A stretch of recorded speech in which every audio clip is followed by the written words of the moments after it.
This video is intended for educational and informational purposes only. All firearm handling shown is performed by trained individuals in a controlled environment. Always follow the 4 rules of gun safety. Number 1, treat your firearm as if it's loaded. Number 2, never point a firearm at anything you do not intend to destroy. Number 3, keep your finger off the trigger until you're ready to shoot. Number 4, be sure of your target and where it's beyond it. Comply with all local, state, and federal laws regarding firearms. Do not attempt to replicate any actions seen in this video without proper training and safety measures. The creators assume no liability for misuse or unsafe practices. Another quick caveat. Whenever I am here handling these firearms, as a disclaimer, I'm not sitting right behind here. My arm is actually extending around. So if I am pointing down or pointing back, it's not pointing at me. Another thing is, none of these guns are loaded. They don't have any magazines. They've been cleared already, and I will be doing that on camera. But I'm doing one take with all of these. So if I'm here, I'm always going to be utilizing proper gun safety. Like I said, if it's pointing down or back, it's not pointing at me. I am off camera, way behind here. My arm is just reaching around. And I've got long, goofy gorilla arms, so.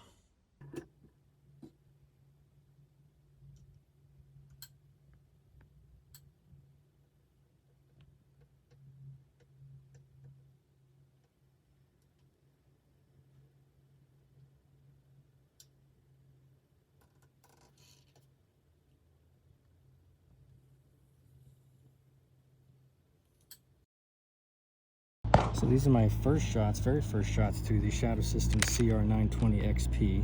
This is one of my carry pistols, an EDC pistol. Everyday EDC is everyday carry. And I figured it'd be a good experience to take everybody through this journey with me. Not that anyone cares to go on a journey with me, I just thought it was something to say in the moment. And even though it's kind of cheesy, I just said it. Along with all the other guns that I'll be doing for review and a 1,000-round torture test. Let's be real, 1,000 isn't torture, it's basic. Through all these weapons, so. I don't have a buzzer to be utilizing to have me draw from my holster. And I will be drawing from my holster. The holster that I'm using is by... The particular holster that I'm using is by Works. And it's made with the TLR7X sub. So, it's great. And it's got the extra mag holder.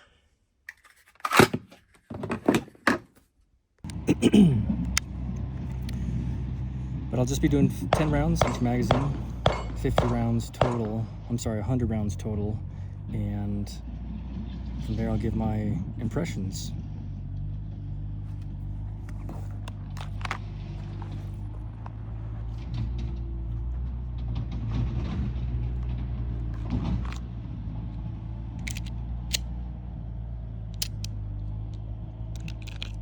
So there was no reason for me to eject the round I just chambered, FYI.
So save a little bit of time and explanation, which I don't give too terribly clearly at the end. Those stovepipes most likely were due to the early stages of the spring break-in, so it wasn't from me holding up on the slide stop. Wait, what the hell is this freaking thing?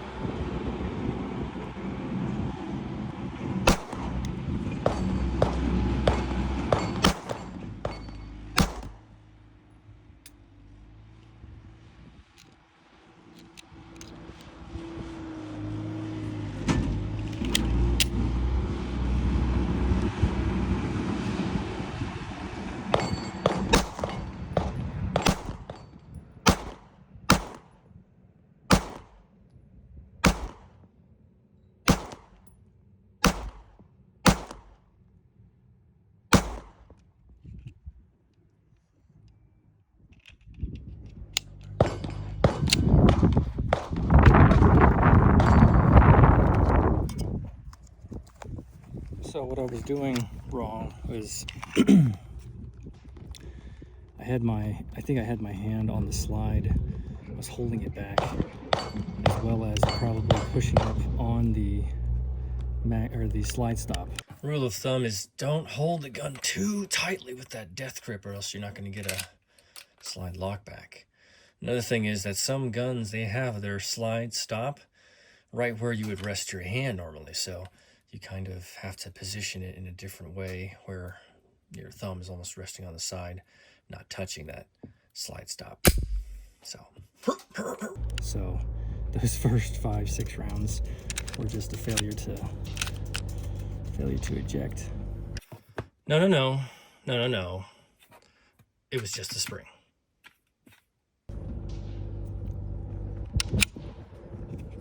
Another 50. I meant another 20, not 50. Okay, so another 20 rounds. I'm going to be very cognizant of not putting my hands in the ways of the controls here, especially that slide stop, so that I don't have a failure to eject.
So a couple things with that last video. Number one, the stovepipes that I got, the extra ones. I think that was still the spring breaking in. I was watching some other reviews of guys with the CR920XP, and they did mention up to 50 rounds was the break-in for the spring. So it gets way better, and I think those couple are still just the springs, break-in period.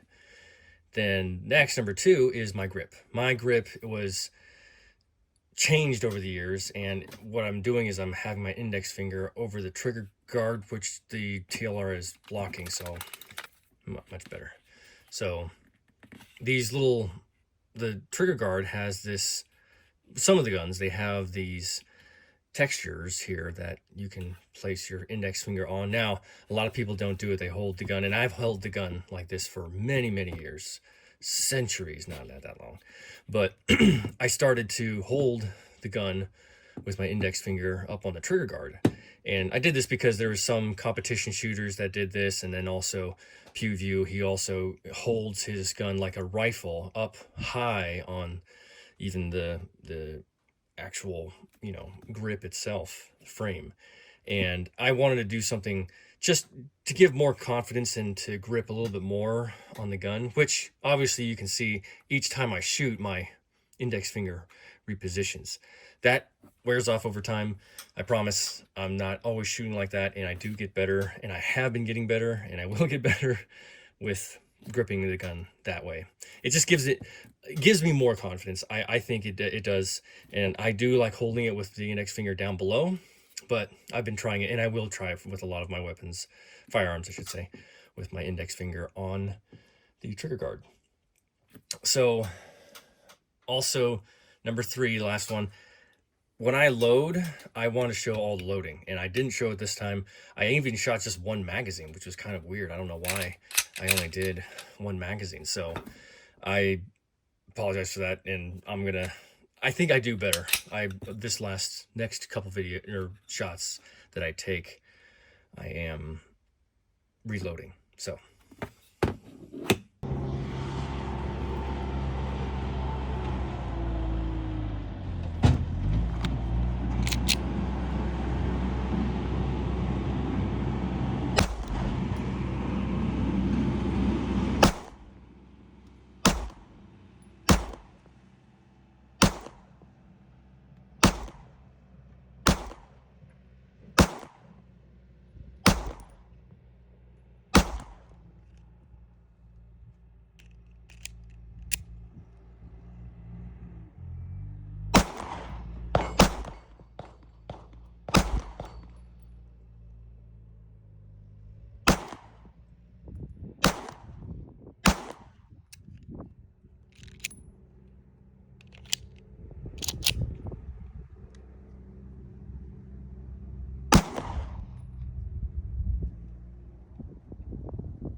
Okay, round 3. I forgot to do draw and fire after each magazine, so I'll make sure I do that. It is getting kind of hot. It is hot out here. It's about 90 degrees, 80.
How I load my bullets into the magazines, actually, I was taught by an old manager who's a Marine sniper, and what he told me, we were doing some training for security, armed security, and he told me, push down with your thumb on the back of the bullet that's inside of the magazine, do a perpendicular motion, so start perpendicular, twist as you're pushing down, and it feeds right in. So push down the back, perpendicular, twist as you're pushing down, and then feed in.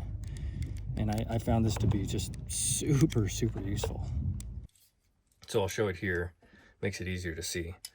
Put one round in, after that push down with your thumb, pretty generic, and then you're going to be perpendicular, like I said, 9 degrees. As you push down, you're going to twist, and it's going to go in, like that. So twist, in. So it makes it easier instead of trying to, you're slipping all over the place here when you're, even if you're pushing down, it's still kind of tough. So doing it this way, you have that confident push down, and you can hold it there. I can hold it here and then twist and then push down. So much easier.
Last 10.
So that was the Shadow Systems, 100 rounds, breaking in. Only had a couple stovepipes. Only had a couple of, ouch, that's hot. Only a couple malfunctions at the beginning when I was holding down on a slide stop. But overall, yeah, not too bad. I'm shooting probably at, I want to say 25, probably 25 yards. So wasn't that accurate in terms of my shooting. I'm gonna get better because just getting used to the gun. So great though, I love it. All right, that is 100 rounds through the Shadow Systems CR920XP. I have 900 rounds more to go, but that was pretty good. I really enjoyed it.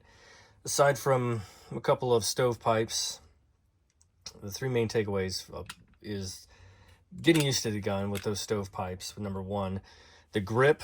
I needed to work on my grip, and you'll see in later videos I start to do that. And I do put the TLR 7X sub back on, so I'm going to be holding the gun like so. Getting used to the recoil, and the compensator on this gun it's not as kick. It doesn't kick as much as the Canik. You'll see later on with that. But yeah, it did really well. And I also wanted to make note that I'm using iron sights. I'm not using the green dot, red dot. And I am keeping both eyes open. Now you can't tell, but I'm very seldom doing the one eye open. I just want to practice with both eyes open, because in emergency situations, who knows, and I want to keep an eye on my surroundings. So number 2, commentary. My commentary is going to get better. I'm going to make sure I refine my narrative a little bit more and keep subject matter, on the gun and at the range. I'm going to do better with that too. I wasn't used to talking to the camera and thinking about what I'm shooting and describing it, and also asking questions to the audience. So the process is going to be a little bit smoother too. I'm going to knock that or nail that down a little bit more. And then my camera setup is also going to be a little more refined as time goes on. I'll have multiple cameras showing the target, showing the gun, also showing the recoil from another angle back towards the gun probably. So that'll be cool. I didn't do that with these first two guns in the first 2,000 rounds, but I will have it later on. And then engagement. So I want to know your personal experience. If you do have a CR920XP, let me know in the comments about it. Tell the community to let us talk about it, because I want to hear everybody's experience, because mine is my own, and I may have had a dud or a lemon, or maybe even an exception to the rule. So that, and also what's your everyday carry, what's your EDC, and this will cycle through all the videos, and it's not going to be relegated to just this one, but I definitely want to see the community at large, what everybody does. So thanks for joining me, and we'll be back for number 200. No, 101 to 200. Okay. 照顾好自己，注意安全。